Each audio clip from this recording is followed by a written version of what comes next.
Welcome back to Santan Solar, your one-stop shop for all your solar needs. Today, we're going to be talking about the FlexBoss and the GridBoss, the best settings on the monitoring system after you set up everything. Let's talk about it.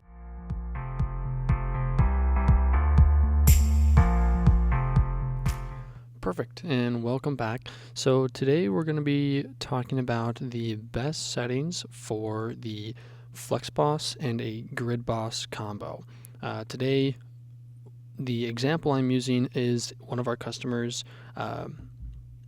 They have a little bit different of a setup, so I'm going to go through these settings as if this customer had one FlexBoss and one GridBoss. To start out, of course, we're going to need to make an account. So this is where your account name shows up. When you're creating your account, make your station name, which is this name, pretty unique. So then when you have your monitoring enabled, it's easy for me to find. And then, of course, this is where you'll see all of your different inverters and grid bosses. In this case, we have our master inverter, which we'll get into on how to set that. And then we have our grid boss. This is what the page looks like, the front page for the GridBoss. As you can see, there's no battery or no PV, of course, because you'll see that on the FlexBoss, FlexBoss's page. For some reason, they still have it up. It just doesn't change when it goes over to a GridBoss page, but that's just fine. Let's start off with our FlexBoss. So we can see our FlexBoss here. You can see that we're producing about 330 to 400 watts per input. Of course, on the FlexBoss, you have 3 solar inputs. Our battery's at 100%, and we are feeding the grid 782 watts, and we're consuming 292 watts. So I'm going to show you how to get this set up. Once we do, then we'll go over to the GridBoss on how to set that up as well. When you're starting to set up, of course, you're going to make an account, connect your Wi-Fi dongle, make sure you have a 2.4 gigahertz to do that. You can see our other video, maybe I believe on the top right. I'm going to pop that up so you can click on that and watch the dongle video if you haven't done that already. Then before you even go to this maintenance tab and start messing with settings, make sure that all of your connections between the FlexBoss and the GridBoss are correct, and then also your FlexBoss and your batteries, all of your hardware is connected correctly before we get into the maintenance. Because of course we can do this beforehand and then do the hardware after, but then we might still get errors because we might not done something right or whatever the case may be. So make sure you do that. If you don't know what you're doing when it comes to hardware wise, of course refer to the manual or call the number. I'll put the number right here so you can kind of see that. Yeah, perfect. So let's get into it. So we're going to go to maintenance, and again, we're going to act like this is one FlexBoss, one GridBoss combo. So of course, once your Wi-Fi dongle is online, you can hit read and make sure your time is correct. This time is correct compared to the location of this inverter.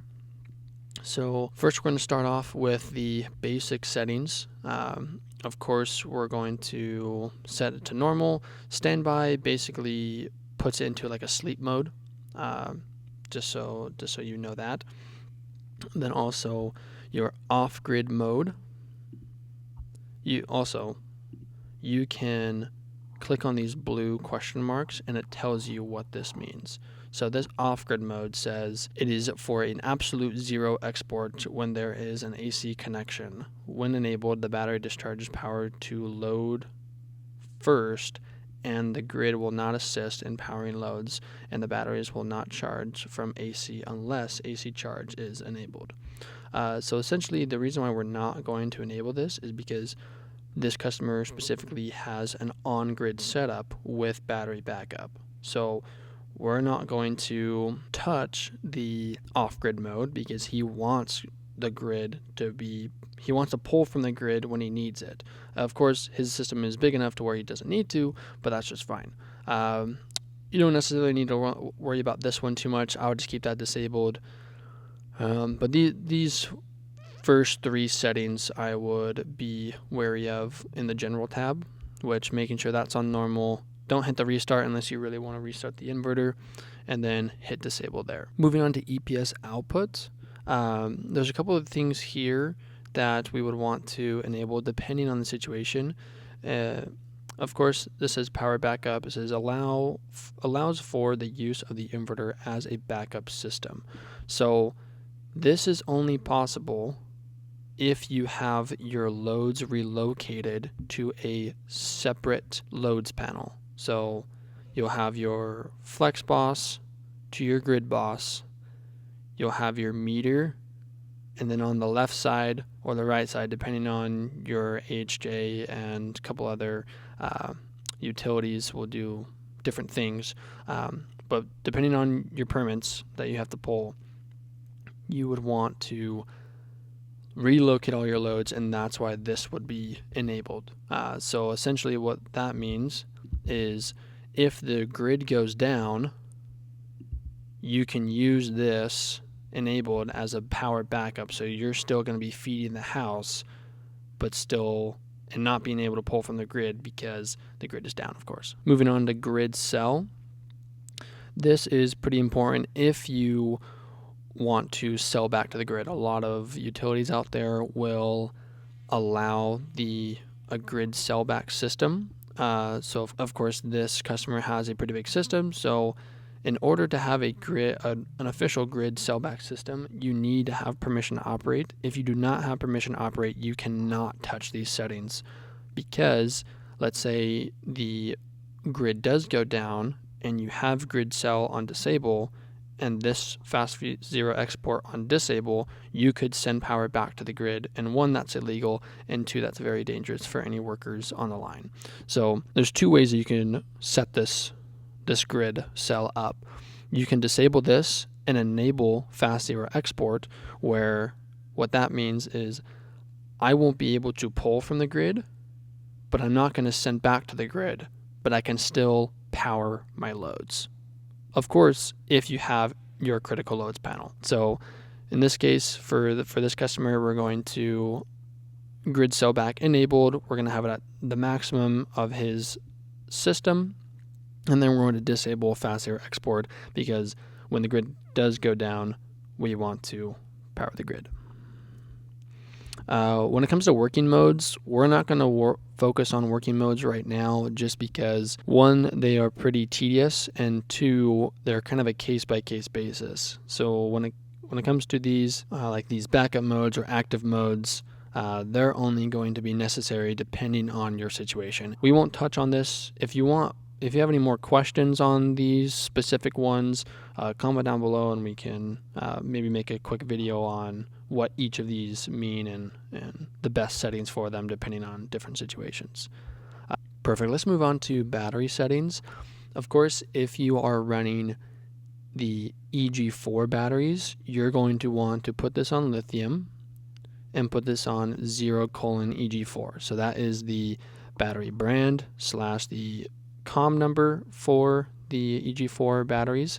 What this means specifically is that if you have a closed loop communication, that's meaning your lithium ion battery, and this could not just mean EG4 batteries. This is any lithium ion battery for the battery type is going to be considered a closed loop communication.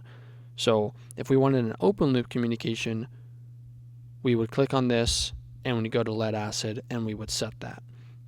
In this case, this customer has, I believe, 3 wall mount 280 amp hour EG4 batteries. So we're going to stick with the lithium and the EG4. But there is a battery compatibility list, which we can put in the description, of what battery you might have for what protocol it would need. And also, you would want to turn on this battery share.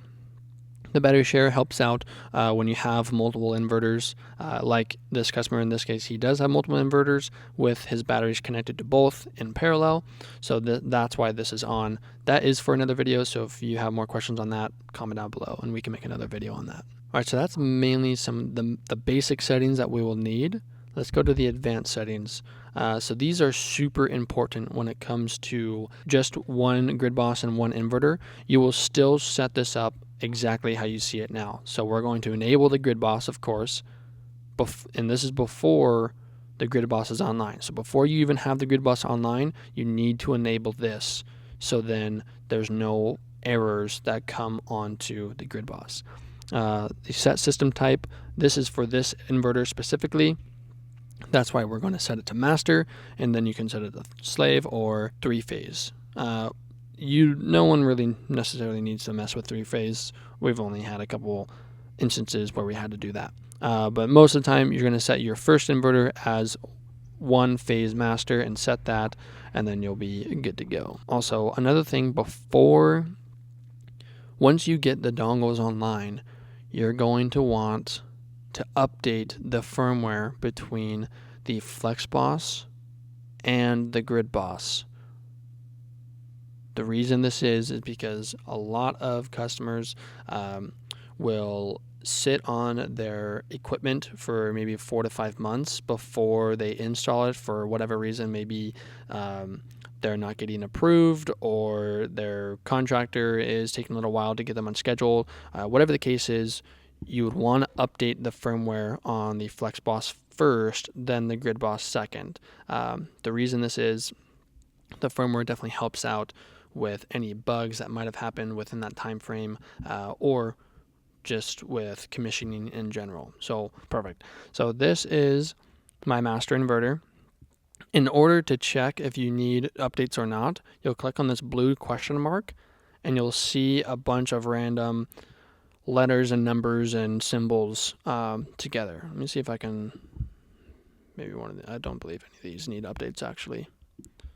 Yeah, so he's all up to date. But you would see updates that are needed right here. They'll be in separate files. And then you'll hit standard update, wait for the FlexBoss to update. And then in order to update the GridBoss, and we can switch to that real quick, which is that guy. You'll have updates here. You'll need to make sure that the FlexBoss is off. So you can flip the breaker on the FlexBoss, the 98 breaker for the FlexBoss on the GridBoss, and then update that. And then it's going to do a full restart, and then you're good to go. Perfect. So let's move on to the settings for the GridBoss. So on screen now, I'm going to put the communication cables on how it needs to look.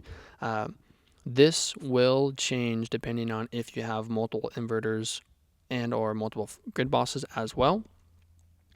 It's pretty easy. Just know that the master inverter is going to have the 2 up, and then everything else after it will have 2 dip switches down. So again, that's the master inverter will always have 2 dip switches up in the on position, and then everything after that, all slave inverters and GridBosses will have 2 dip switches down. So, and you'll see that on screen now. So we're at the GridBoss. We're going to read this.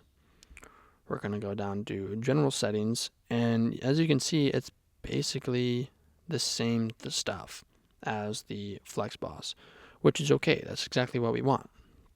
Most of this, after you update the firmware, most of it you don't even need to touch unless there's specific settings you're doing in the first place. In this case, that was the case. We didn't really need to do anything. We don't need to enable grid cell because that is enabled on the FlexBoss, because since the FlexBoss is the master inverter, it's going to tell everything it's connected to what to do. Perfect. So now I'm going to put one last image on the screen. It's going to be all the settings that are required for a grid tie setup with one FlexBoss, one GridBoss, and as many batteries as you have. That's just going to be everything that you need to have enabled or disabled. And of course, with the GridBoss, and the FlexBoss being the master inverter, you don't need to do anything else. Thanks for watching today's video. Be sure to like and comment down below or call the number above to talk to our sales team.